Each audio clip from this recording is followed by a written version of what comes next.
said talk to me, damn it, or else I'm gonna throw you in the fire! You stupid bitch, you filthy...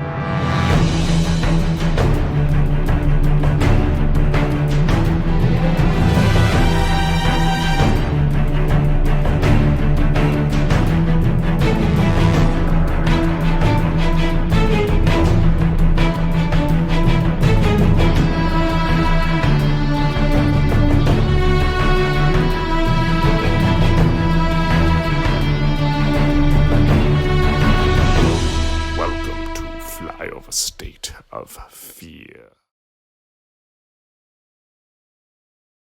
Welcome back to Flyover State of Fear. We got a great guest for you this week with Videodrew, Drew Grant. Thanks for joining me. It's a long one.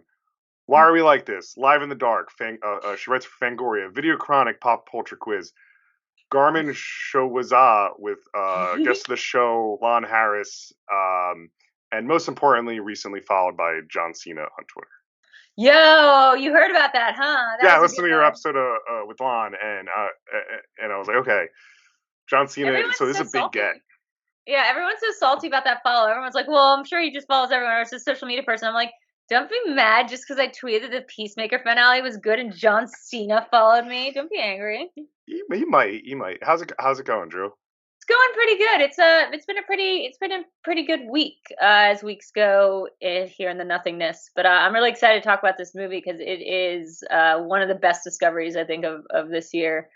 So I'm happy to be here. Yeah, cool. Yeah, you picked a really I've never heard of it. You picked an awesome one, and maybe we'll talk about more later. But these Shudder like originals are so, I don't even think hit or miss, but they're so like, do I watch it or don't I? Right? Yeah. Yeah, they have a really good thing with the app of Shudder where like really smart, just like not to get nerdy about it, but to like just from a programming standpoint, they have that thing where you just turn on the app and it's already playing something. Yeah. Like it's just like TV. So like it's a really smart idea. I've heard like other programmers talk about doing it before, but this is actually really effective because you can get sucked into watching a movie, which I think is maybe how I found this. It just was playing. It's happened to me on the app where I turn it on. I think it was like not a Shudder original, but it was like House People from Under the Stairs or something like that. You know, it was playing. Yeah, and I watched it. Yeah, they've been picking up good stuff. They had that George Romero, that like uncovered George Romero's secret movie that he had done for like the Lutheran church or something. It was like all about old people at a state fair, and just like it's all metaphor about like how you should treat old people with respect. It's crazy. It was filmed as like like an instructional video by like the church or something paid him. Yeah. And he was like, well, I'll make something different. It's pretty serious. It's not like a Romero film. It's more like a documentary that's done like very trippy style. So it's like these little vignettes of just like what it's like to be old and like how people treat you, but done like in a carnival way. It's very scary. I'm not sure what the church thought about it. I don't know. I think I heard about that on like Red Letter Media recently or something, and I watched it. So yeah. Check it out if you haven't. But that's great. No, once again, thanks for coming on. So as always, for new listeners or anything, I ask my guests, what's your horror origin story? And that really could detail anything you want to answer it as. I mean, it could be like, I hate horror movies because I got scared, obviously. You don't, or else you wouldn't have picked Caveat. Yeah, this is a terrifying movie. My horror origin story, it's I guess it's kind of banal. I bet a lot of people my age have this, which is like I saw Scream like when it came out, and like I was watching it at a slumber party, like it just came out on like VHS, and we were watching it. And it was like around Halloween, and I was in middle school, and I just had like before then I'd like my parents had watched Poltergeist and stuff, and my little sister had been more of the horror fan. Like she was like staying up, but like I'd seen maybe this movie called Lady in White with Lucas Haas that like scared the crap out of me when I was a kid. Wait, can I curse on the show? I don't like. Yeah. Oh yeah. Anyone listening, this is not safe for work or you know, and there will be spoilers at the top of the hour. There will be spoilers of just Caveat we're talking about, but we're talking about Scream, so maybe that might happen also. Yeah. And if really, if you're listening, you haven't seen Scream. Spoiler alert, Stu killed Stu and Billy, and they were the killers in Scream. But something about watching it like really like hit a nerve in my brain. Like before then, like horror movies were like to be avoided. Like we had this scary kind of Chucky looking doll. I had a lot of nightmares as a kid. Was it like a buddy doll? Yeah, it was like one of those. Yeah, my buddies, exactly. Yeah. But also like a Howdy Doody doll, because my parents were very into counter programming, so they liked to scare us. Like my parents were really into like seeing how much they could freak us out. So I remember I was really into Are You Afraid of the Dark? Oh, the That was, best. I guess, It's yeah. my all-time favorite. Dude, have you seen the remake of it? They've Uh, rebooted it and it's oh good. yeah. The season 1 is like phenomenal. So good. With the Mr. Top Hat. Mm-hmm. It's now become and frequent listeners of the show will know this. I bring up my wife enough that she doesn't like horror movies. Oh God. Me and her, like, well, that's become a Halloween tradition now to watch that one. I bought the season 2, but I actually haven't like watched it yet. I watched like the first. I heard it's pretty good. Season 2, it's like it's got some crazy looking imagery. I watched the first episode, but yeah, Are You Afraid of the Dark? So I had an Are You Afraid of the Dark themed birthday party, where we got like permission from like the fire general or whatever in Newark, Delaware, to have a little bonfire in my backyard. That's awesome. It was, I mean, so like I had little things with scary stuff, but really I avoided it. I used to. This might not be like a horror like movie thing, but it is. And it might be TMI, but like whatever. But I used to have this dream when I was a kid that a guy with a burned face and a fedora would come to me and be like, "Would you like to be my queen in my magical land?" And I can look like Brad Pitt or whoever. The only thing is, like, once a month we'll have to kill some like teenagers, and every night I'd be like, "No, thank you, Mr. Guy." Like, So see like, ya. Yeah, so dude. like Freddy Krueger meets Labyrinth. No, it was literally Freddy Krueger. I hadn't watched Nightmare on Elm Street though until I was like 20 years old, and I was like, "Oh fuck, it's that guy! It's That's the a guy good from my story. dream." You're a writer. You should write that, but like change it up so Dude, it's not like that's Freddy. That's an episode of right? That's an episode of Are You for the Dark. Real quick, just because I absolutely that is like I have a board game, the Ari board game to my left. And it's a really fun board game if you could eBay and get your hands on it. Is it? Ari for the Dark board game. Oh crap! That's awesome. Yeah, it's like weird. It's definitely from the time the shows came out. It has nothing to do with it, but it's kind of like D&D, where you could get like items and like work your way around the board. Oh yeah, I'm buying this right now. Like, is Yeah. what that sound is? That clicking noise? That's me. Yeah, buying I bought this it right now. I bought it like last year. When I saw it, I probably saw like a TikTok about it or something. And I was like, "Oh, $30? It comes complete." Yeah. Okay, good. So now I'm paying the correct amount as I press add to cart and 35 buying it or something. But really fun. Real quick, what's your excuse me for anyone listening? I'm just getting over sickness. What's your favorite episode or like thing you remember from it? Okay, so like there's the one that ruined the Sixth Sense for me before I ever saw the Sixth Sense. Oh like yeah, the girlfriend. Yeah. The prom date girlfriend one. I mean, Zebo the Clown is a classic. But I think my favorite one has to be the Magic Specs one, because that was like such a creative idea. Do you remember that the girl gets the They Live Magic X-ray? Specs that you could see the guys like the ninja type guys going around like taking they're wearing shit. a burqa or something over their face, and it turns out she's seeing an alternate dimension. And then the twist of that one, spoilers for Are You Afraid of the Dark, is that like that alternate dimension is also simultaneously thinks that, like, you know, they're like they think they're the humans, and the girl herself and all her friends are from the other dimension. So like they trap them. So it's kind of this dark ending where like our main character gets trapped inside of a crystal ball, and like the people wearing all black like pull off their robes, and they're just like her and her friends. It's such a good show. There's countless episodes. I actually just had a shameless plug for myself. Had a guy on recently. The episode should have dropped. The Returning Living Dead episode. His podcast is called Up All Night, and they did all 7 seasons, and now they're doing Goosebumps. Oh my god, Goosebumps is another one. I wasn't a huge fan of Fear Street, but Goosebumps is another. Yeah,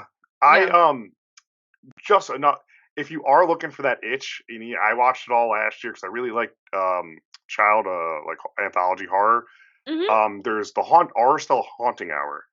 I had to buy them all on like Amazon, like digital, but they're not as childish as Goosebumps, but a little harder than little more like intense than Are You for the Dark. They're like that in between. Pretty good. That's cool. Pretty good, like early 2010, 2014. What's it called? R.L. Stein's Haunting Hour. R.L. Stein's Haunting Hour. Man, that man is just so freaking prolific. It's insane. And then kind of like what we're going to talk about today, like caveat, there's not Shudder. Netflix has a show called Creeped Out, which is pretty good. And that's the same thing where it's like for tweens, but like it's good enough, right? It gives me those Are You Afraid of the Dark vibes. Have you seen? This is not Are You Afraid of the Dark Side? Although it does often have to do with teens. Have you seen Channel Zero? I've heard. Not heard of it. I don't know. So good. Yeah, I would say here's how you do it, because it's an anthology, seasonal anthology. Skip season 1, it's fine, but they're all based on creepypastas that like take a jumping off point for creepypastas. So like, if you ever read that or No Sleep, the second season is bananas. It stars John Carroll Lynch. It's called No End House. Then season 3 stars Rucker Hauer as a cannibal. Okay. Yeah, I'm in. I'm in. No need. I'm in.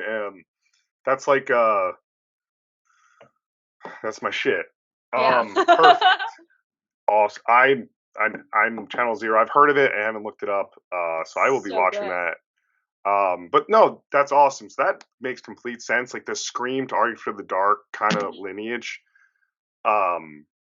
We covered Scream recently, actually, with another Schmodown person. With Janine was on, and yes, she loves Scream. She talked Scream, and we talked about that, and it kind of gets similar. Like I think she said a sleepover as well. Oh, can I show some props in here? Sure.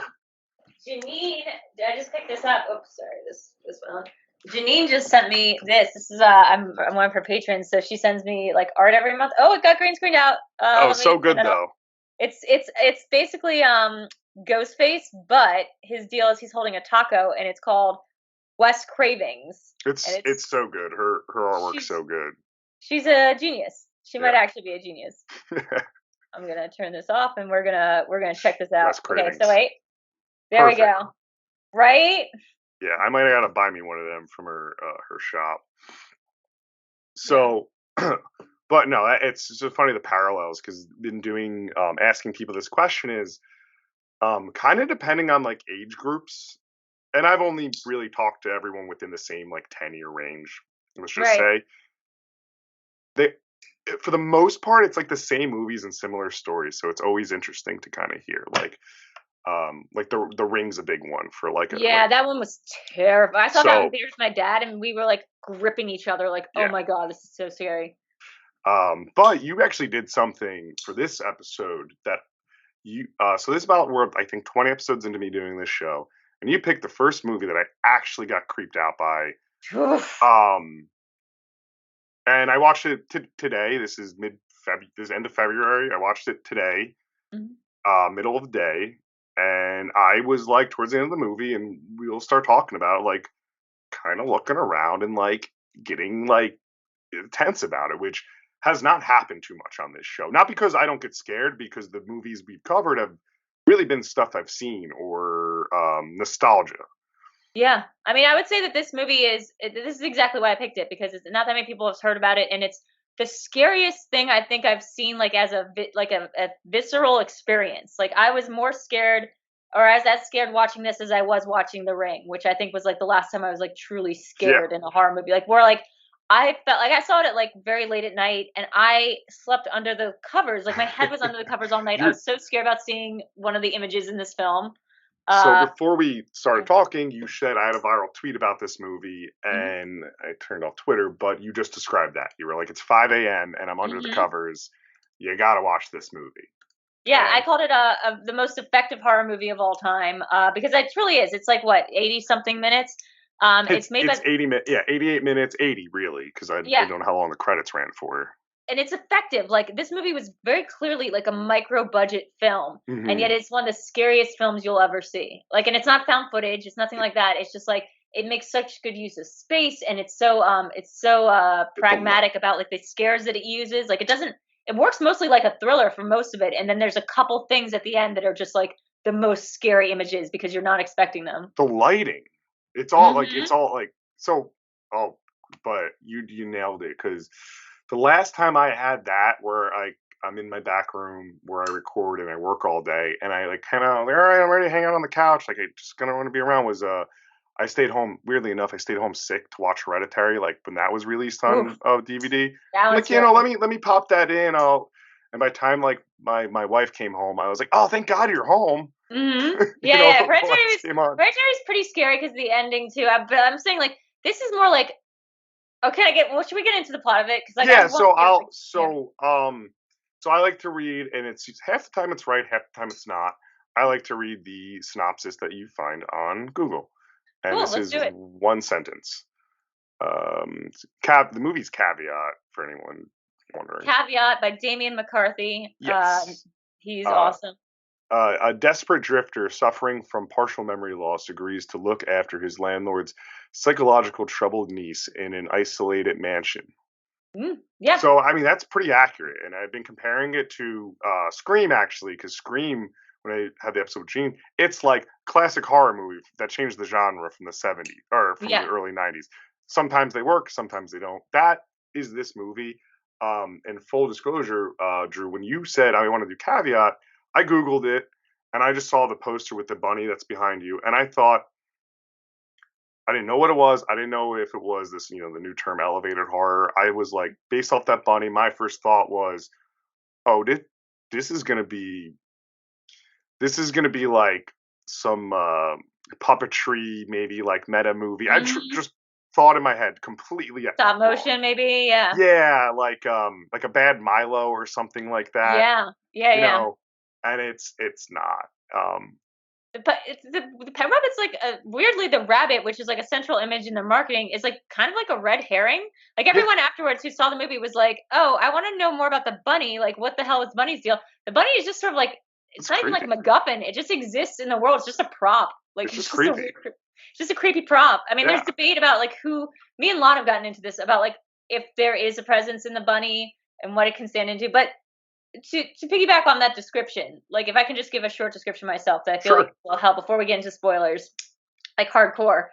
This is a movie about caveats, so it's all about like conditions, right? So it's a movie where it's like it might just seem like a haunted house, straightforward, but yeah, this guy doesn't have a memory, gets picked up by a dude who says he's his friend. He says, "Can you help look after my sick niece? Her mom's missing, her dad's dead." But she's all alone in this cabin. I would stay with her, but she creeps me out. Like the guy's like kind of straightforward about it, and the dude's like, "I guess," and he's like, "I'll pay you." They get to a lake and they have to go across, and the first condition is like he's like, "I don't want to do this. I can't swim." And the guy's like, "Oh, but like that's where the house is, and we've come this far." So he kind of convinces him to go in the boat, go across the water. He gets there, and they're at the house, and he goes, the friend goes, "Okay, now put on this suit, this straitjacket suit." With a chain, like a giant thick chain that's bolted to the floor. And the guy's like, "Sorry, what?" And he's like, "Yeah, my niece is afraid that someone's going to come into the house and attack her. So while you're watching her, she needs to be able to feel safe around you. So this will restrict your movements. Like you're in a straitjacket that will restrict your movements. You can't go in her room. You can't go in her room, but like you're fine and like she'll be fine." And she's just straight up catatonic. And like the dude, for like good credit for great writing and great character development, because it's very sparse. Like this movie is very sparse, but like this dude is not a stupid character. Like he's not like, "Oh, this seems normal." He's like, "What the hell?" But he's already there. From the motives comparatively, right? It's not like, and my like first early notes are like, "Oh, it has the same similar setup of something like House of the Devil." Like, right? You're someone creepy is hiring you to watch something, and you're not really watching them. You're kind of just hanging out, and you're waiting for the dread to start. But like you said, this guy's not dumb because the name of the movie is Caveats. And I don't even we don't even explain what caveats is because you did a good job of it. Because it's a Latin word for beware. That was my one note. Yeah. It's basically like caveats are like, they're conditions. So it's like, you can have this thing, but here's the caveat. Like, you'll need to do the XYZ for me, Like one caveat, like Drew, like you got to come on the podcast, but I don't have a joke lined up, so that's all you guys. But I can't talk about caveat. Just kidding.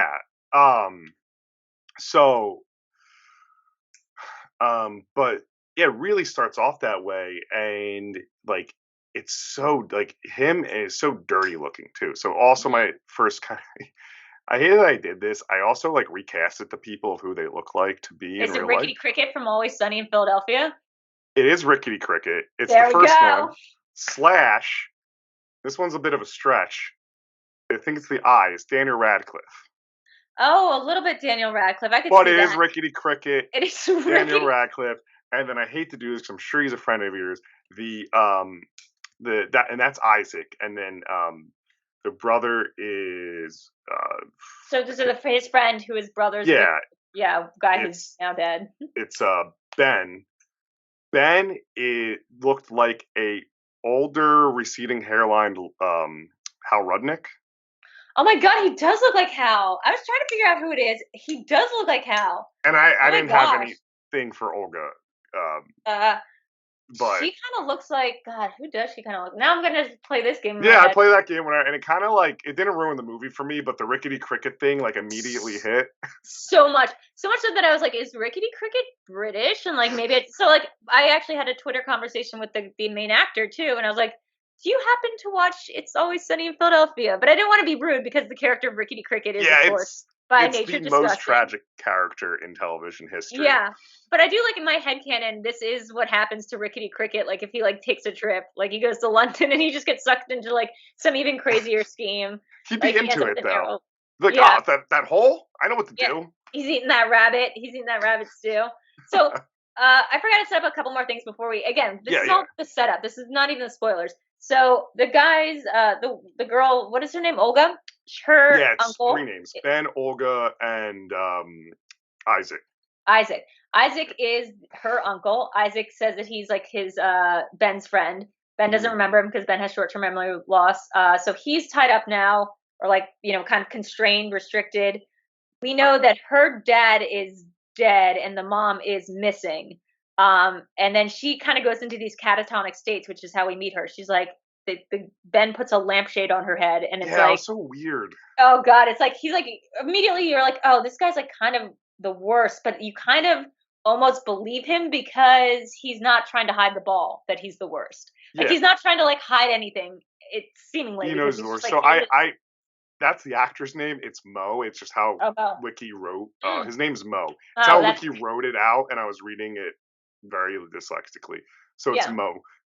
But yeah, the lampshade. But you're right. It is a right telling us how the worst he is, and but it also starts. I'm sorry, you had a few more things to go on. Oh no, I mean just like real quick, it's just like we get a cold open. I forgot to mention that. That's the cold open I want to bring up. Yeah, the cold. Well, go ahead. Let's. Yeah. So the cold open is you see Olga holding literally the image behind you, bloodied, holding this bunny up, and it's beating the drum. This demonic energizer looking bunny. Yeah. And, these big white eyes. Yeah, and she's holding a sheetrock knife, and she starts cutting a hole into. I almost dropped my water over my laptop. Into a into a spot we don't know where it is yet. Yeah. And then it kind of just cuts to a really beautiful shot of another circle of a window looking through our main character, and then that's when the conversation of the negotiation of like, this is what you're doing starts.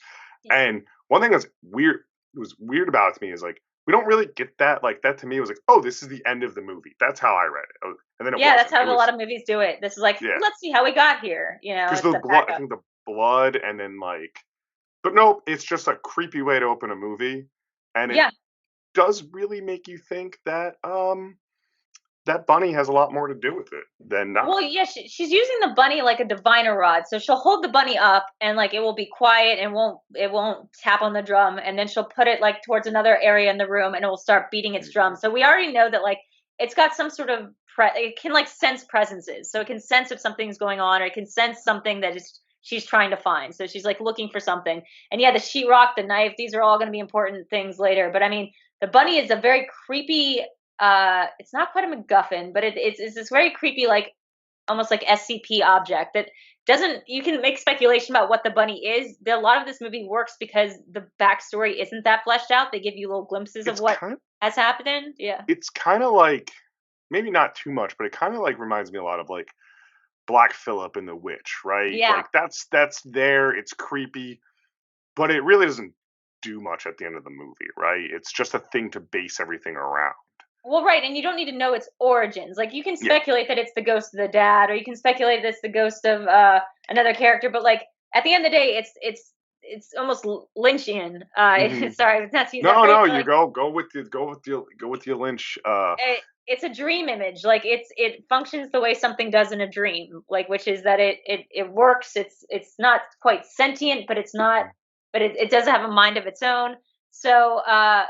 Very quickly, once he's locked in and she wakes up, like that's when we start getting some glimpses into what's going on here, and they are wild. I will say real quick, this movie works as a non-horror movie for the majority of its like 80-minute runtime. It could just be a really good thriller, a la like Ready or Not or something, is like kind of like that until the very end, you know? It's I thought of the more of the like elevated horror, like it's a drama of anything. It has a lot of the vibes of like recently like The Lodge.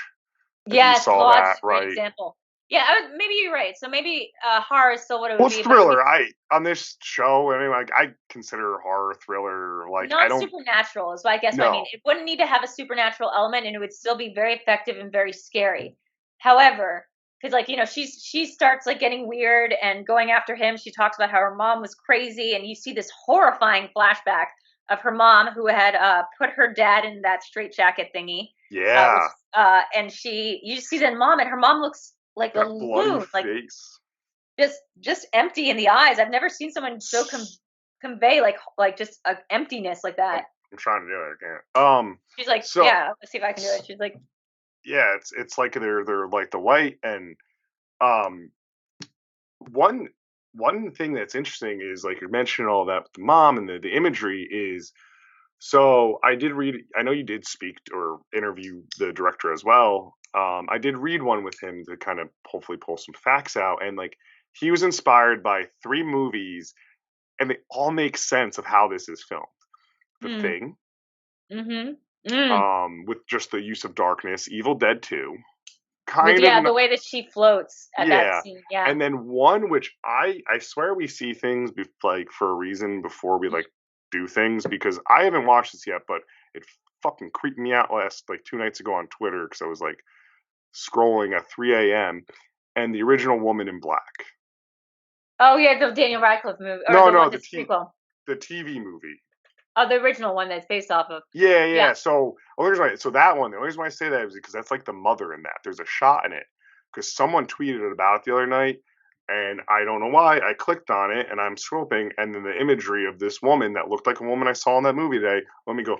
Oh, Yeah. gotta get up and like walk around for a minute. And it was like go to sleep. So It also kind of has this maybe it's not his direct inspiration, but like it reminds me of one of those like K horror ones, like The Grudge or like yeah, the Rain, like which is sort of like this. It's very much like The Grudge in the sense of like here's a house and there's something weird, but the presence is very like Grudge like. and Once we start getting into it, like yeah, so I guess spoilers into what goes on right from here on yeah, out. and what's really cool about the filmmaking of it too is they purposely the lighting and everything was like stayed away from I think he said red and blue to not make it seem like a more like a Saw or more of these Hmm. those like these like certain style of horror movie, like not torture porn, but like supernatural like movie. No, I see what you're saying. I'm now wondering he might have done this Dogma style, which is to say Dogma 95. So like the Lars von Trier school of only using natural lighting and like the lighting that's diegetically or I whatever know the visually diegetically thing. So like only using the lighting that's actually in the shot that you can see. based off this article from iHorror by Kelly McNeely. I don't know these people, but it's a very good interview. He basically says they had a set and Hmm. then they used a house, but the house they were given to use was a little too nice, so they didn't want Oh, to really like ruin it. So they could use a combination of both. yeah. So it's really cool. If anything, I know we're like still well early in the talk. Mhm. Watch this movie if you haven't, because It is it's. on Shudder. It is crazy. I would say it's like one of my favorite movies of last year. I'm gonna buy Um, it on Blu-ray. It's I'm not sure. Can you? Can you buy it? I know yeah, it's on Shudder. yeah, Oh, you if can you buy it. can buy it, do it. I know this movie was like it wasn't just like made as like a mumblecore or like Duplass brother horror or like a No, VHS thing or like it was made just because he did not have any money to make like a movie. Like he couldn't get any financing for it. Um, but it's so crazy and so good because it really shows you just like how effective not you're focusing a lot of on the look of it and I think that's correct because my brain always goes to just the dialogue and the writing of it okay, like that's how yeah, my brain works and like the a writing of this writer and a is designer. It kind yeah, of exactly. So my thing is just like this story is so tight and yet it leaves so much to the imagination. Like there's a dad who has been murdered, and he was apparently murdered while wearing the harness himself while being locked in the basement. At first it's like, did he kill himself? Was he murdered? then it's like, again, reveal spoiler. So I guess spoiler bumper. Yeah, it's all spoilers if you're listening. Possibly did like Ben himself kill the dad and then like doesn't remember it. Has this all like sort of played out before? And then there's like this second twist of like, well, wait, when did the at a certain point he sees the picks up the bunny and he finds like this hole in the wall and he cuts out a little bigger of a hole and he he fucking finds that woman's body. Yeah, the mother's in there with the key around her neck, just like as staring you like mentioned, eyes as like white as could be, but like her mouth also is kind of smiling like a not like a chatterbox from Hellraiser, but like it has like just a very decrepit look to her. But at its that ending. It's like it's idiotic. What it is? It's like true lunacy. Like it's the look of like the Joker. Like it's just true. Like there's nothing behind there, and there never was. She's insane, and she's died and she's been buried in the drywall. There's a good just one like good soundscape thing there. Like there's just one like jump scare like chord played. It's very effective. It's very like not subtle because jump scares aren't subtle, but like no, but they're very a good judicious. Jump scare. Like, I don't think jump scares are bad. It's a good jump scare. It's one of those things of like the score or the noise, the music, or I'm sorry, the audio. I'm not getting it right. It enhances the movie, doesn't let it overpower it, right? So like a lazy movie kind of like if they have a good score, it's like let's just blast it in here to tell you you're afraid. And that was my one. I did watch it with subtitles because of the Irish like talk. I wanted to make sure I was getting everything. And the only thing that took me out of it slightly is it does say eerie music on the bottom, and I'm like, I could hear that. Oh, it's so funny. I'm reading about it. Going back to the doll for a second. You remember how you said it was like you didn't know if it was gonna be like well, I said stop motion, but you said like one of those kind of like animated almost or like so the thing that this reminded me of first off when I saw the bunny was this looks like the stop motion Jan Svankmajer movies, Svankmajer movies from the 80s. He did one called Alice, that's like Alice in Wonderland, but it's all done stop motion and very scary. And that's what this reminded me of. Apparently they got the same prop guy. Then you're right there. I know they ordered the bunny on eBay. And then they took it apart, like it manipulated it, and direct quote, or I'm gonna fuck it up, but the director basically compared it to the shark of Jaws because he was like, yeah, it broke down. It was the hardest thing to work on set was to use this bunny effectively. So maybe that's why we don't see it as much. So wait. So I'm getting a little confused. I'm looking at the thing now. Is Ben the name of the actor or the character? It was the name of the actor. I was reading my Wikipedia wrong. His name's Mo. And Ben Kaplan. So Mo, it's Olga's uncle. Everything's kind of related to who Olga is, right? Olga's her girl. So who's the main guy? What's his... Isaac. Isaac. Okay, so it's Isaac and Mo. There we go. Isaac and Mo. I've been calling him Ben. Whoops. Sorry, Isaac. It's fine. Ben, Isaac, Olga, Mo, all same. They're all Simpsons characters at some point. You're right. They are. Most of them are. So look, I think this movie. There's a crossbow that gets involved. Dude, what the fuck's with the crossbow? I don't know. This girl gets a crossbow and she decides to start taking revenge on the person that she thinks killed her dad, which is the guy that is now strapped in cannot get himself like out of this harness that allows him to move like through some rooms. He's using the crawl spaces. He's using and she's going into these catatonic fugue states once in a while. And she crushes his hand. Oh, that. So yeah.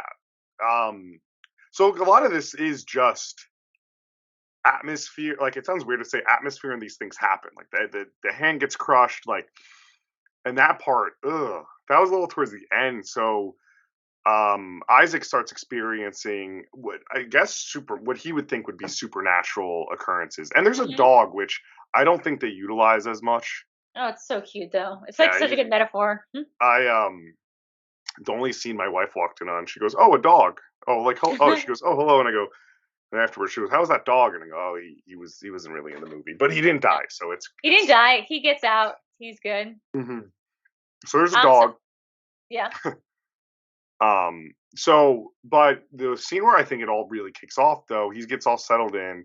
He's very, like, the caveat of wearing that vest with that's really, like, archaic and, like, locked in Mhm. and this chain.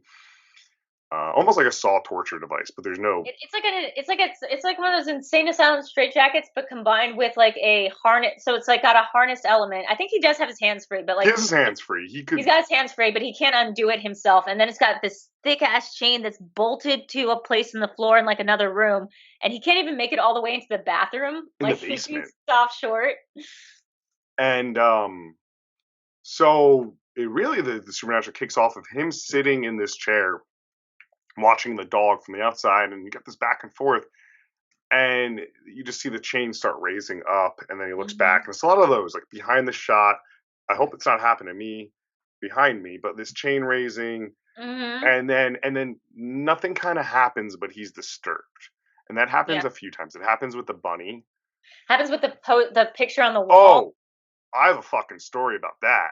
Okay, go ahead. Okay, that's another good sound effect. What? That's another good sound cue where they just like do the sound. Yeah, no, it reminded me of not any supernatural, but I hate mirrors at night. It's like just a childhood fear. I used to sleep over. I was sleeping over a few times before they renovated. Friends, like not too long ago, and they had not a painting like that, but a mirror like that, like very like old and and it was on the floor. It wasn't hung, but it was large enough. And I would sleep in the room, and it was in their house was older and creepier. And the town I was in was older and creepier. It was one of those like sad It was one of those just coal mining Pennsylvania, like Lancaster-ish. Because I'm from Delaware, so it's called Shamokin. Like is that near Centralia? Bloomsburg. Okay. It's not where I'm from, Jersey, for anyone listening. But I go out there, stay there, and it's just very creepy atmosphere if you get in that like headspace, just like aesthetically. And I would go to sleep when I go visit, and I would turn the mirror at night because it creeped the hell out of me. Put on to the point where I forgot to turn it back because I'm a little embarrassed to like turn it back. Yeah. And the one time I forgot to turn it back during the daytime. The next day it's flipped around. Oh no! And I didn't ask anyone. And then like months later, my friend's wife was like, "Oh yeah, I noticed you always do that. I flipped it back around." Oh. This was not like while you were this is not in childhood. I thought this was like a childhood story. This is like as an adult. No, it's not an adult. It scared the hell out of me. Oh my god, that's hilarious. My house is full of those. Where I grew up in Newark, Delaware, now like old historic Newcastle. Like my mom lives in one of the landmark first buildings in America. So it's like very small. Like it actually looks like the house from Caveat. Like the upstairs is a very, very narrow attic. Like that has the ceilings that are like, 5'2" maybe ceilings, like, and they're all like everything's like misplaced angles, and there's all these creepy dolls, and like my mom really leans into that aesthetic, like the Hereditary aesthetic. I couldn't. I mean, I grew up in Cranford, New Jersey, and we had Victorian houses like that. You go over friends' houses, but I totally get it. But that scene reminded me of literally that experience because that back was like the back of that mirror, and and then another thing though, that painting, I don't know if you want to add anything. It doesn't even come into play. It's just to scare us. It's just to scare. I would say that the only thing supernatural, like he senses something behind him. There's her flashback where she sees. So apparently her mom once put her dad in a straitjacket. The timeline's a little fuzzy about whether the mom put the dad in the straitjacket and then he killed himself in the basement, but she would have had to disappear first. So we get into a little fuzzy kind of dreamlike logic here. But basically the mom swallowed the key while the dad was in the straitjacket. The dad was claustrophobic.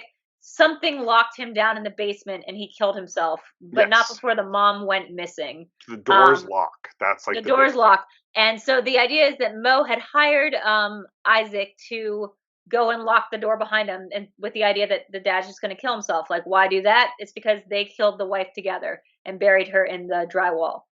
But when Isaac gets there, he decides, like, no, this is before he loses his memory, so this happens in a flashback. He decides, like, no, screw it. Like, and he writes a note that says, your brother's trying to kill you, man. Like, get out.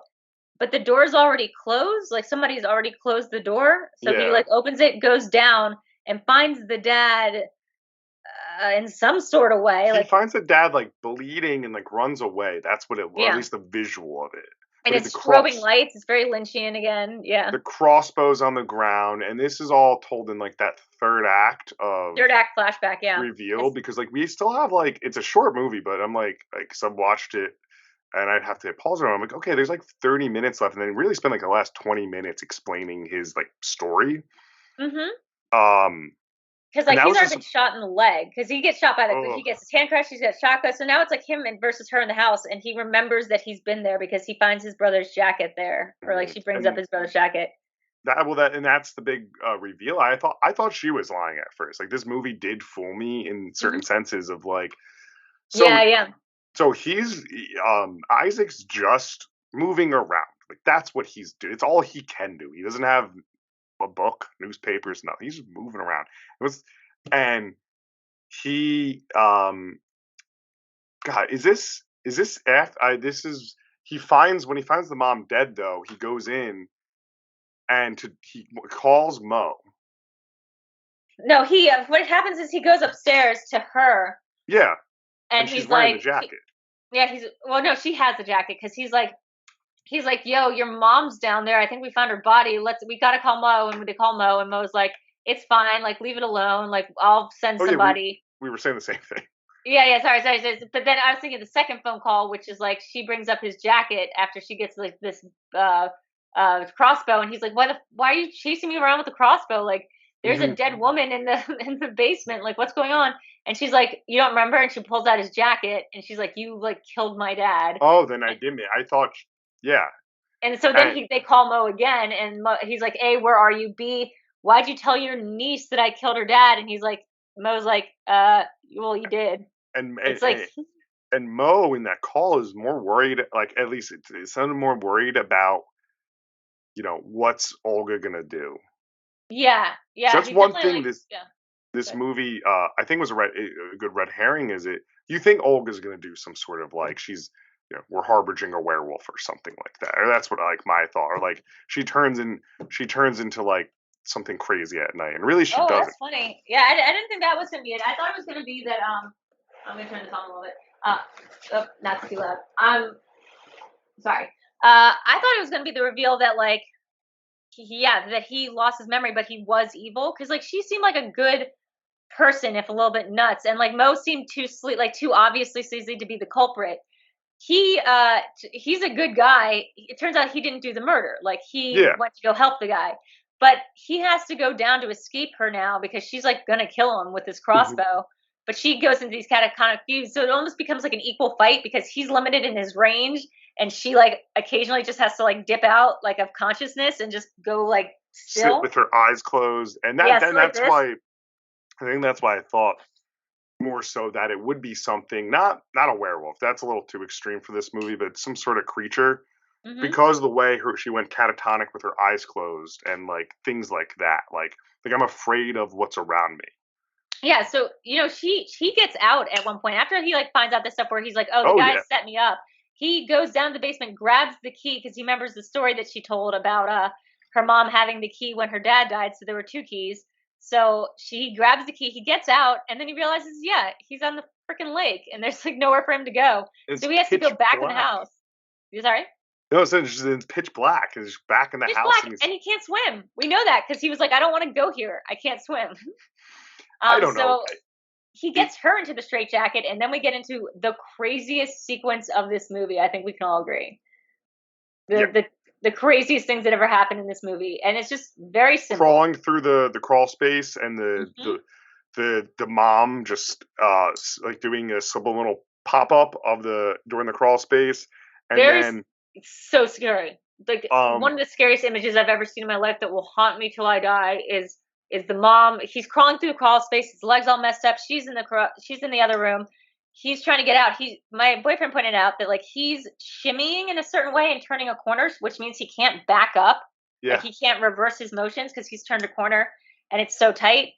So when he looks up and there's the dead mother peekabooing out of the crawl space. Yeah, she's going like that. He utters what is essentially a silent scream. He doesn't make a noise. He just goes, and then he does not even take a second. Like he takes half a beat and then just continues crawling towards where like her frame was. Now she's missing. but it gets even like it gets worse. It gets worse because you see that, and I'm like, no, the movie's fucking with us. Like that's kind of like it. And we have Mo is in the house now, right? And he's figuring out. And no, he hasn't come in yet. He's gonna come in later. He's gonna come in when afterwards. Oh, sorry, this is what happened. Okay. I watched this movie a bunch. Yeah, no, I watched it once, and but so I was getting to that, and when he's in the drywall with her. Yes, so that crawl space equals down to that place. The crawl space opens out into that place behind the drywall where the mom's body is, and he has like a little. I forget like how he got it, but the little penknife that he was using before. Yeah, is, like, it was a sheetrock knife. Yeah, it's a sheetrock knife. So he needs to cut himself out of there before Mo shows up, and she's upstairs. The way they're shooting it, because it's like the mom's behind him. The dead body is behind him. Yeah, and we just don't see it every once in a while. And I will say this though. No, I'll let it go. So, and then at point he's cutting, and it's a really long, drawn out scene, and it's being cut back with like Mo outside or around there. But he takes his winter hat on and puts it on, that fucking eye peeking through the hat. Oh, yeah. So what it is every time he has to go and like turn away from the mom to cut through the drywall, and every time he like stops cutting and like turns around, she's in a different position, and her expression's different. So at first she's like looking up and like going like this, kind of like the bunny. It was different because that was the one thing I would have picked up on a rewatch. Yeah, I was waiting each time like she's different. Yeah, every single time it's different. So the first time she's like looking up like the bunny, and she's going like this. And then when he looks back over, she's like staring at him and smiling with a crazy smile. I was absolutely right. Okay. Okay. And then the third time, so he goes and puts the hat over her head. And then when he looks back again, she's cut that little eye hole out and is staring at him. And you're like, what the fuck? This movie is so scary. And this is what I wrote here is like this scene. It's one of the few scenes where I'm like, the room around you. I don't know if you felt this. I think you did because you said you were under the covers. Yeah. Just is getting smaller and smaller as like what's watching, and I'm like, I thought I was going to die watching this. Like I actually thought I was having like a panic attack or a heart. I was like, my heart's beating too fast. I'm going to literally die if he has to check out one more time. Like what's going on? Like you're just holy shit because she's so crazy looking. And also, what's brilliant though is we don't get a like, end of Paranormal Activity like scare face there. It's just that. She's just smiling. She's just smiling, but it's so much scarier. And we do get one thing I want to add to what was revealed is so Isaac has amnesia, and it's revealed with like simple cuts that Mo caused his amnesia. He pushed him off of a balcony. There we go. Because he fell into a like deep depression after he witnessed the death of witnessing the death of Olga's dad of Olga's dad, who and he knows what's up. Yeah. He knows what's up. He's like, you killed your brother and you hired me to go do it, but like someone already gotten there. And I guess the guy isn't actually his friend, he's just his landlord, which is also really funny. Like that's just his landlord. I didn't realize. And he's just and then at the same time they hint at some different traumas because he keeps showing this photo of him and his brother because of the jacket, and he died tragically. To compare him, he kind of looks like Max Scherzer, his brother, and that's just in a photo. And so I don't know, there's a lot of like trauma going on in this movie. Yeah, there's a lot of hinted at trauma. There's like, again, I think this is what's very effective about the movie. It never tells you the dad killed, like it never says like the mom was killed by the dad or brother. Like it's just, you're left to fill in these gaps, or like the bunny is the mom. Like sorry? Oh, so it doesn't really tell us like he got pushed off the balcony. It's just done. Oh yeah. But I mean, like what happened to the dad is still like left to the imagination. Did the mom's ghost kill him? Was the brother there and somehow killed him? Was it the daughter? Like we just don't know. And like honestly, we don't need to know the timeline of like who killed who when, because like if the dad was already locked in that straitjacket, then who killed the mom or made her go missing? Like the whole thing's like kind of a blur. It was that magical crossbow. Yeah, exactly. That thing was everywhere. The mom's absolutely out for revenge because he eventually cuts a little hole in the drywall, but we don't know like if he got out or not. And suddenly we hear the banging of the bunny. Then Mo comes down and he's like, what's up. He can like see the little cut. It's almost like a perfect circle, but it isn't cut out yet of the drywall. So he's like, look, you're in there. Like, I know you're in there. And then she comes down to Olga and she's like, we need to get out of here. And he's like, how come you're tied up and he isn't? He starts like berating her and she's like, goes upstairs and he's like, hey, yo, you and me, like, we're going to go jump her before she can get back downstairs because she has the crossbow. So you're like, okay, this guy's a piece of shit. And he picks up a big brick so when Isaac comes out of the crawl space, he can hit him with it. But instead, you hear a little voice on the walkie-talkie going, like, hey, it's me. I'm going out. I'm going to get help. See ya. And it's Isaac, but something's still cutting through the drywall. And like, holy shit. I thought was like, it's Isaac in there. Like, he's not going to escape. I was stunned when it's like, he's outside. Yeah, he got out. So like what's coming through that drywall is, we all know what it is, but like this guy, you feel like Moe's expressionful as he realizes like it's not him. Yeah. And he backs up where he backs out from it. Like you can see sort of the little hallway he's in. And you just see the hand as it comes out from the drywall and comes around the side of the wall. And they show you her face. She peeps out. But they don't do like anything more than that. That's what I mean by like effective horror movie. Like it doesn't show you like her killing him. No, it doesn't show you any blood or guts. Like in that respect, it's just like there's that fucking ghost. Like there's that horrifying mother. She's so scary, and every time she appears on the film, it just gets your fear levels. Like you can feel it. We know what happened. Yeah, we know what happened. That our brain fills it in. Yeah. He went the way of the dad. I don't even want to like speculate because I don't like thinking about that woman for like too long, or else I get like very upset. Okay. I'm just kidding. No. I do have like as like someone who's more of a writer and all that. What I was trying to figure out like there's a lot of circles in this movie. Oh yeah, I noticed that she draws some circles. What do they like? I was trying to think like what do they mean? Because there's a lot of like the movie starts with a circle, cutting of a circle.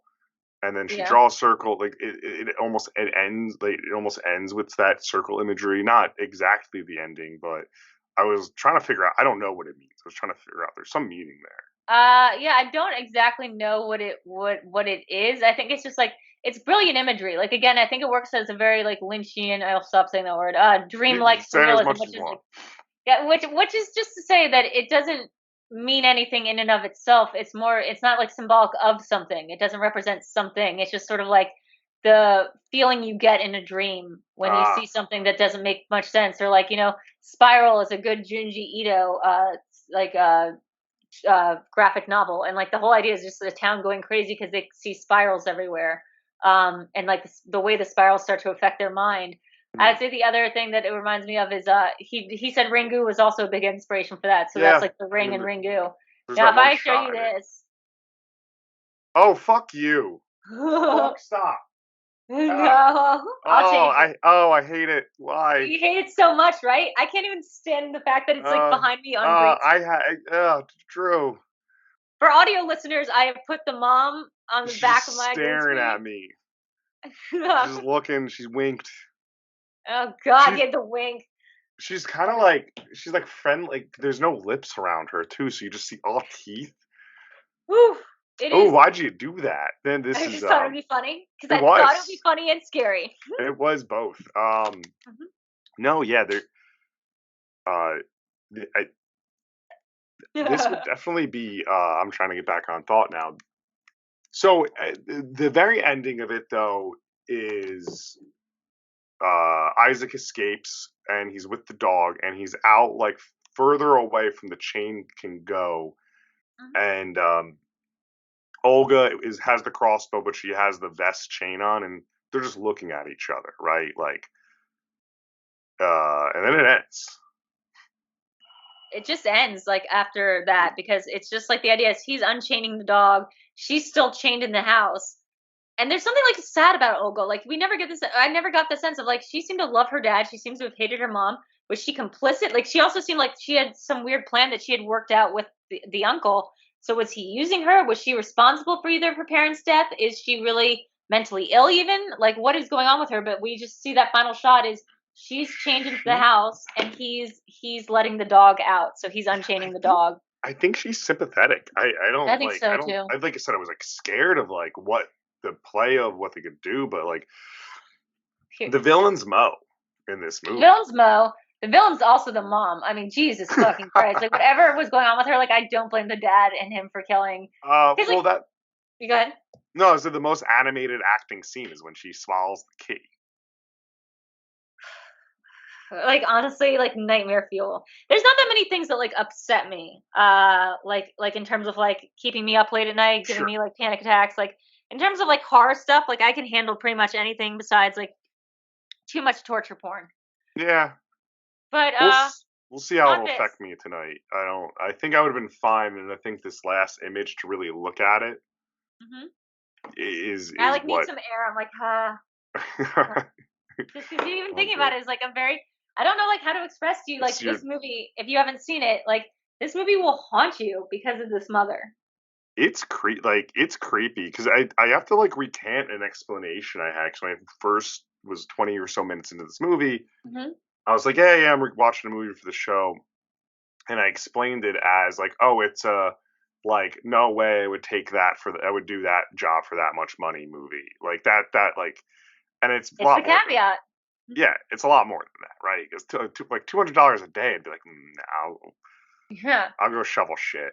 Like, but the thing is, you wouldn't be presented as here's all the things that happen. You would just be like, can you watch a girl? And then every step of the way, you're getting more and more conditions that make it harder for you to back out because you've already made it that far. Like that's how they're doing it. Like that's so genius. Yeah, it's a good one. And it does suck. I like that. Like we have these something like Shudder where we get movies like this, but something like Caveat would be, if it was released under A24, people would be shitting themselves over it. They probably should. In a good way. Oh yeah, it's got like an A24 aesthetic. I can just see no, this is like Scream just came, or the new Scream came to the term elevated horror. This is that completely. Did you also learn the term elevated horror from Scream? Because I did. I didn't ever heard that term before. I learned it from Scream. I don't think I used it before. I think I called it just like highbrow, like more highbrow, or like drama, like family drama is what I call most of those ones. Yeah, like family trauma films. Yeah. This would be one of those, right? Or like neon films. Like if it was released, and I hope it finds a different audience. I hope this podcast helps with it because it's. What were we talking about? We were talking just about like how the brother. No, it was how the brother. Just something about Mo, right? It was the ending. It was the ending with her and like they're looking at each other, and that's what it was. She reminded me of Olga, not so much because you're scared of her in this. I like comparing to different movies. Is the girl? What's her fucking name in The Sixth Sense? Misha Barton. Like Misha Barton's kind of like it's she's scary in it, but you're sympathetic for it, and there's more of a reason in that because we get an explanation. But they kind of have the same like vibe, except this one is walking around with a crossbow. I mean, she's competent. She's scary because you don't know if she's faking that illness at any time. Like if she's like, and you don't know when she's gonna pop. So she's kind of like a Jack in the Box. Like we see her, and like they'll be in the middle of like a cat and mouse game, and then he'll see that she's like this, and it's like she's catatonic. But can he move past her? Like, is that safe? Is she gonna pop up? Like, we don't get a sense of exactly what's wrong with her, and it's so effective. Again, just like as a condition, as a MacGuffin, it's pretty good. Oh, and they never use it, right? Like they didn't do a scene where, she's eye over the face, catatonic, and he's trying to like, grab the key over her, body or something. Well, he does the thing where she's apparently in a paralysis in her room, and he goes in through that other crawl space. That's when she breaks his fingers. Yeah, she breaks his fingers, so she does like snap out of it. But I tend to believe that it is like a real, like again, these things are like the bunny, like her thing, her condition, like the key and the mom. Like these are all just they're almost like elements. They're just like not props, but they're like if they were SCPs, they'd be like objects or like class Keter objects. They're devices to help the plot move forward because the story's so good and the characters are so well rounded. But they're narrative devices. Like her. have you checked out? I haven't yet, and I'm going to. The director's other like short films. No, last time I talked to him, he was taking a class. He was taking David Lynch's master class, and I was like, "Oh my god, you and me are gonna be best friends." He's mostly made music videos, I think, and he said I think he also said, don't quote me on this, but I do believe he said he's working on his next feature. Gotcha.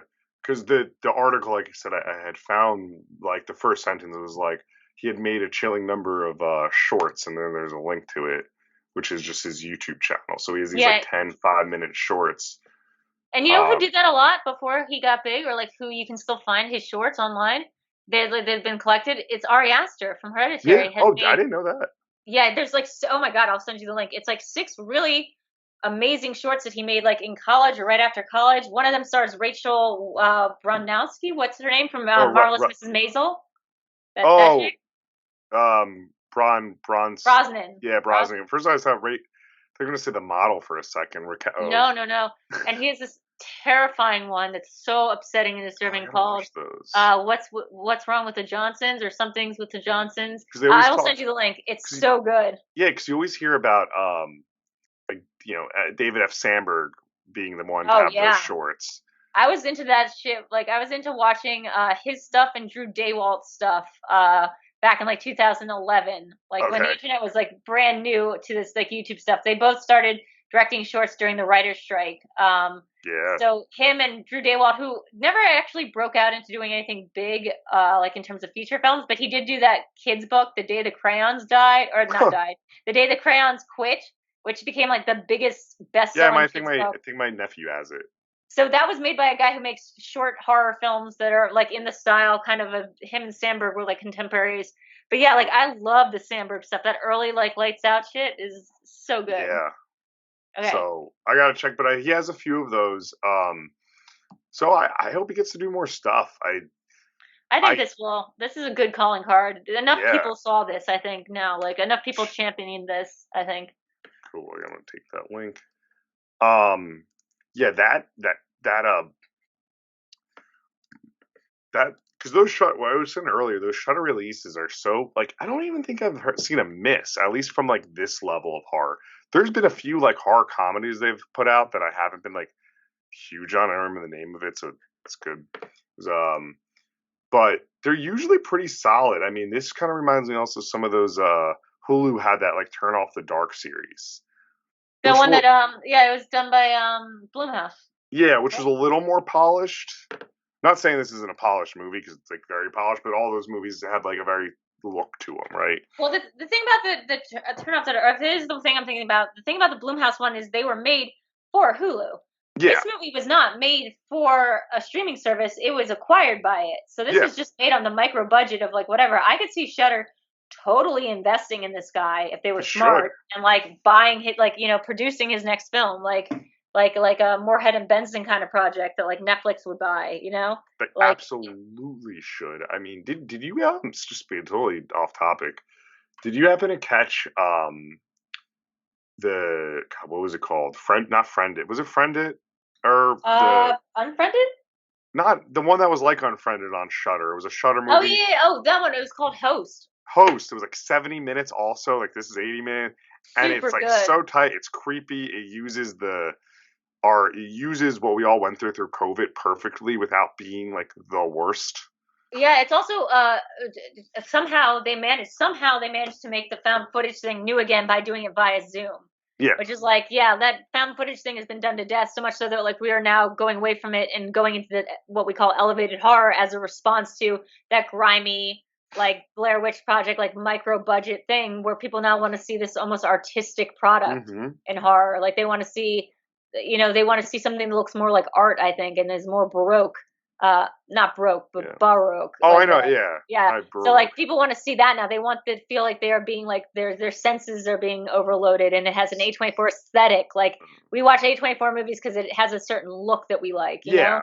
So that's all in response, I think, to Blumhouse, and the idea of it just looking all like so drab and just kind of like IRL real life because it's all just done through people hand holding cameras. this host movie did such a brilliant thing because A, it looks good, but B, it's doing it through the Zoom thing and like where we all were at it, like you said in the beginning of the pandemic, it uses a Zoom background scare like very effectively. Very well. And so there's that one. Just more traditional. I just want to name it one other. It's not scary. It's just really fun. Satanic Panic. I absolutely thought was a blast. Oh, Satanic Panic was very good. I like that one a lot. Is that I the was priest happy. one? What? Is that the priest? Does that have the No, priest? that's the one about a girl who takes a pizza delivery job and goes to yeah. Yeah. It's just a fun like poppy slasher almost. Do you know who wrote that? Like that was have you read any Grady Hendrix? No, I haven't. Okay, so Grady Hendrix, you will hear his name very soon. Grady Hendrix wrote the Final Girl Support Club. He wrote Horror Store. He's basically becoming like the new Stephen King. He's writing really, really good, scary horror. But it's like one of them is My Best Friend's Exorcism, which takes the idea of like an exorcism story and sets it like. I know that movie's coming out. Yeah. Yeah. So all his stuff, Final Girl Support Group, is the idea of like all the final girls are now like in their 40s and like all like fucking damaged, and they have like an AA Al-Anon support Yellow group. Jackets. Yeah, basically, except now someone's hunting them down again. Oh, and shit. They're so, but like Yellow Jacks, they're all so damaged because like one's like the Lori and one's like the, Nancy, and it's so good. So I think that's also been picked up. I think like 4 of his projects have gotten picked up, and you have to read their books. I was reading Final Girl Support Group while watching Caveat. I'm gonna write that one down too. Yeah. So. Yeah. Those are the few. I just wanted to mention of like our Shudder kind of gems. I don't. This one is the one at the top of my list. Now I'm going to say, hey, recommend it. Anything you want to add to Caveat? I do feel like we did cover a lot. Do I have any more caveats to Caveat? No. Yeah, do you have any other caveats? No, I don't think so. Like I think that movie, like we explained it probably like to the point where you won't feel like you need to watch it to get the point of it. But please understand that the movie is not just like the sum of its like twists and turns. The movie is effective because you can watch it again and again. I watched it about 4 times in the first 24 hours that I saw it. I just kept watching it. I recommended it to some people I watch movies with like frequently, so I will be watching it soon. There's one other thing I did notice in it because we were talking about red herrings, and a common red herring that a lot of other movies use. It also used the red motif. Yeah, it does. There is some red.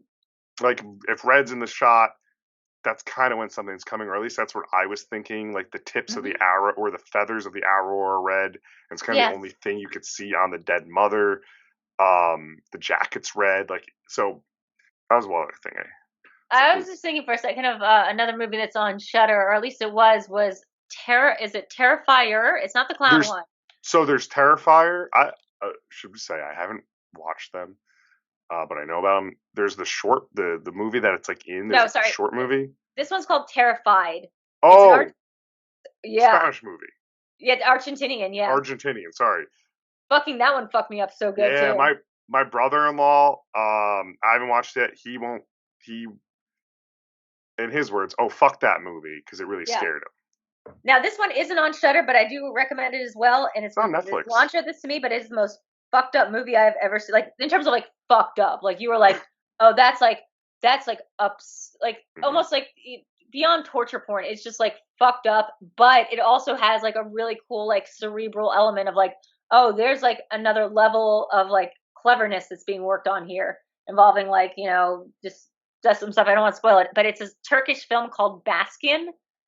My God, that's up there with the Serbian film in terms of like crazy shit that you could see. I got no interest in like some of those ones. I'll watch them. And I agree with you there. I mostly hate torture porn. This goes beyond that though. Like this is a Turkish. It's almost like an LSD trip gone terribly wrong. It's not these. First of all, the tagline is perfect. It's called. It goes 5 cops go to hell, and it's about these Turkish cops who get dosed with some sort of tainted meat that makes them have a psychedelic experience, and there's like they're like the satanic cult going on, but like they're like the visuals of it and like the way they experience what's going on is so crazy. Like you will not sleep. Well, I won't watch it tonight, but I will check it out maybe. Yeah. But no, awesome. Yeah, I don't know. I don't have much to add left of the movie. No. I think we covered it. Once again, like, yeah, just thanks for introducing this to me, and now we could welcome. You're so welcome. I love introducing people to this movie specifically. Yeah, because like I said, when you picked it, and I just saw that picture, I was like, okay, I'm in for some sort of like, almost like horror comedy that, like, you know how sometimes the comedy doesn't fully like hit? That's what that image looked to me. Yep. And this was really, for myself, really nice change of pace of what I have been watching, not just on this show, but like in general, like back to some just real scary things, not so much of like, I'm gonna put on a Nightmare on Elm Street tonight and fall asleep because I'm so used to it, you know? But Drew, having said that, where can people find you if they want to find you? Yeah. So you can find me. I do stuff at the Movie Trivia Schmodown. I don't know when this is going to come out, this release, but I'm doing a match this Friday. And I have to say, I channel a lot of the mother in my performance as Videodrew. So I'm playing against the Wildberries. It's going to be fun. That's going to be the undercard match for Schmodown fans, Friday pay-per-view. I write for Fangoria. I have a piece up right now with Guy Busick and James Vanderbilt, the writers of the new Scream. I have a piece coming out with Aaron Moorhead and Justin Benson, who do Archive 81. They're doing the Moon Knight project. They just got hired to be the directors on Loki season 2, and they have a crazy extended universe of horror themselves with The Endless and Resolution, and their new one from Sundance, Something in the Dirt. So check me out over there. I also have a podcast network called Content Candy, like I love that content name. candy, like cotton candy. You get it. You get it.